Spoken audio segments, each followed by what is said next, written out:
Pastor, como foi seu início na fé? Nasceu num lar evangélico, se converteu depois? Como foi a sua jornada no começo da fé? Vamos lá, eu tenho 44 anos, me converti com 30, né?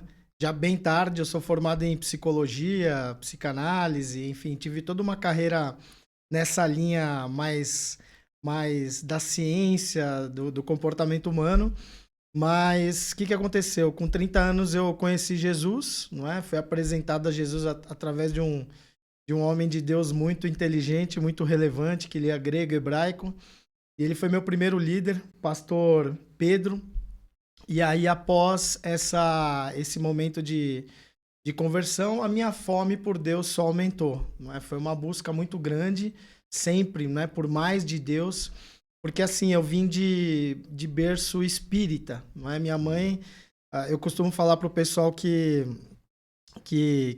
antigamente, provavelmente na infância, os seus pais levavam vocês ou para a igreja católica ou para a igreja protestante, não é? Mas a minha mãe me levava para o terreiro de Candomblé. Então lá eu participei dessa realidade durante muitos anos. Eu participei assim, indiretamente, mas não diretamente. Então eu não me envolvi assim como filho de santo, não fiz nenhuma consagração muito grande. Mas minha mãe fazia muitos trabalhos para mim com o objetivo de prosperar, não é? De ter um caminho bom, não é? Porque é o desejo dos pais. Mas é o que aconteceu. Nesse processo eu parei, não é? Eu falava que eu não queria mais fazer parte desse contexto. Só que aí quando eu me converti, depois de 7 anos da minha conversão, eu já era batizado nas águas, eu já tinha recebido um batismo de fogo do Espírito Santo e já orava em línguas. A minha fome sempre foi grande. Mas com 7 anos de conversão, 7, não é? Número da perfeição de Deus, da plenitude de Deus, nesse 7º ano, que foi o primeiro ciclo da minha vida assim marcante, eu passei por um processo de cura e libertação pessoal, através de um pastor que eu honro até hoje, que é o pastor Eduardo Silveira, não é? Que ele pertencia ao Instituto Ágape e Reconciliação da apóstola Neuza Itioca, que hoje está com Cristo Jesus, não é? A mulher de Deus. E lá eu fui fazer o curso de libertadores, porque eu sempre buscava mais de Deus. Então eu estava buscando onde tinha... Eu queria viver o que Jesus deixou claro ali na Bíblia, né? Eu queria viver essas promessas de Deus aqui na Bíblia. E tem na Bíblia, né? E aí eu passei por um processo de cura e libertação, ali através do pastor Eduardo Silveira, e foi tremendo, não é? Foi tremendo que ali houve uma quebra de legalidades, eu creio nisso, né? Eu creio que um cristão verdadeiramente convertido, o demônio não vai tocar o teu espírito, porque você se torna um espírito com o Espírito Santo. Mas existem possibilidades, cativeiros, enfim, de legalidades para afetar a tua alma ou o teu corpo, né? E aí eu passei por esse processo e realmente foi um divisor de águas na minha vida. E o pastor Eduardo, quando ele fez o processo de libertação com a equipe dele na minha vida, além desse processo de libertação, eu vi, ele falou assim para mim, e Deus mandou eu impartir uma unção sobre a sua vida. E você vai curar, vai ver milagres e vai ter visão, não é? E aquilo começou a ficar claro depois, porque foi um divisor de águas. Porque antes eu não via tantos milagres acontecerem, eu não via tantas curas acontecerem. Eu já tinha promessa, eu recebi profecias desde o começo da minha conversão que Deus ia me usar em curas. E eu orava por todos, mas faltava algo para destravar. E aí, quando eu passei por esse processo de libertação incrível, houve um divisor de águas e eu vi que o rio começou a fluir mais. Houve um destravar do mundo espiritual para o mundo material, né? Houve um destravar do meu espírito para a minha alma, ou através da minha alma e do meu corpo. E aí, nesse processo, o Espírito Santo me direcionou a fazer 7 dias de jejum na água. Inclusive no Ágape, não é? Eu conheci um pastor lá que impartiu uma unção para eu jejuar mais. E eu comecei a jejuar sem passar mal, 1, 2, 3 dias só na água. Porque até um ponto-chave aí que a gente pode conversar hoje, que o jejum, né, um jejum relevante que vai ocorrer, que vai proporcionar um rompimento sobrenatural, é o jejum na água, né? Que foi o divisor de águas na minha vida. Foi o processo de libertação. Alguns dias ou meses depois, o Espírito Santo me direcionou a fazer 7 dias seguidos só na água, orando em línguas, cantando. E eu trabalhava na época, assim, né? Trabalhava no meio corporativo, né? Hoje eu trabalho integral na obra de Deus. E naquela época eu fiz os 7 dias, não foi isolamento, né? Saía para tudo que é lugar, pegava trânsito aqui em São Paulo, na época eu morava na capital. E trabalhava na área de consultoria empresarial.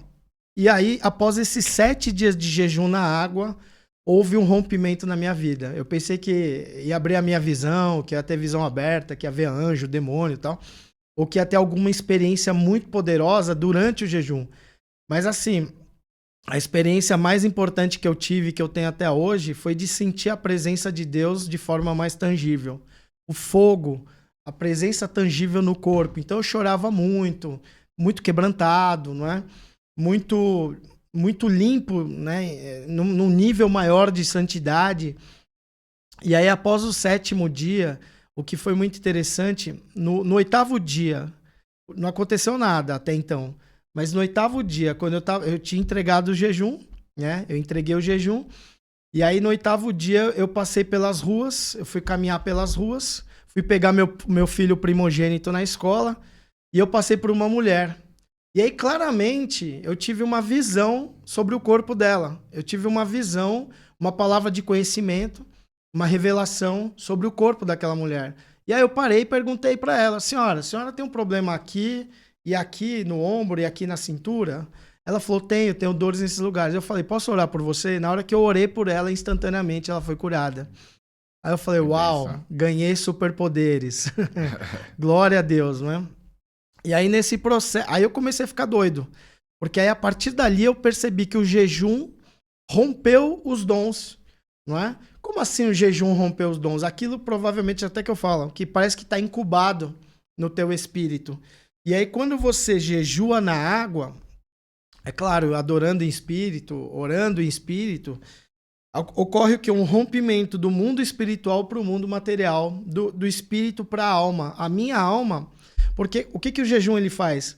Ele faz com que a carne mate a carne, acenda o espírito avance e faz com que a minha alma... O que é a minha alma? Não é quando eu falo minha alma.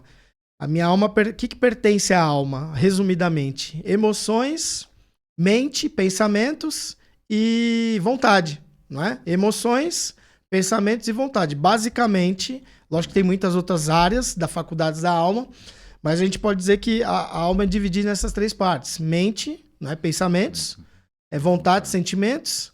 Não, quer dizer, emoções e sentimentos e vontade. Né? E aí o que eu entendi? Que a minha alma ela fica mais conectada ao meu espírito. Porque o meu espírito é um espírito com o Espírito Santo. 1 Coríntios 6,17. Né? Aqueles que se juntam a Deus se tornam um espírito com ele. Então, quando eu jejuo, eu fico mais sensível à voz do meu espírito. A minha alma fica mais sensível e influenciada pela voz do meu espírito. E aí o que aconteceu? Aí eu comecei a ter palavras de conhecimento com mais clareza, mas não com a visão aberta. Visões que vinham de forma intuitiva ou na mente, né? Imaginações. A gente pensa que são imaginações, que as pessoas costumam falar: não, isso aí é da minha cabeça. Tem muita gente até hoje que ela não consegue discernir se Deus está falando com ela ou não. Por quê? Porque ela ainda não está sensível à voz de Deus, ela não consegue discernir. Deus está falando com ela, mas a alma dela às vezes ainda está bruta. Ela está cheia de camadas que precisam ser liquidadas, não é? Digamos que diminuir essa barreira entre o espírito e a alma. E o que faz o jejum? É o objetivo do jejum. E aí, quando eu vi isso, eu comecei a ver um monte de gente curada, pastor. Comecei a ir na rua, no hortifruti, eu vi católicos batizados no fogo do Espírito Santo no mercado. Eu comecei a ver cura no açougue, cura nos bancos. O ministério da libertação é fundamental. Muitas pessoas estão presas em feitiçaria, presas em maldições familiares, presas no pecado, no vício. E Deus está levantando uma geração forte para libertar os que estão cativos, porque a Bíblia fala: para isso se manifestou o Filho de Deus, para desfazer as obras do diabo. Então Deus está levantando a sua igreja para libertar os que estão presos, e Deus quer levantar a sua vida, Deus quer levantar o seu ministério. O tempo está acabando, estamos nas últimas horas, nos últimos minutos. Deus quer levantar um ministério de libertação forte.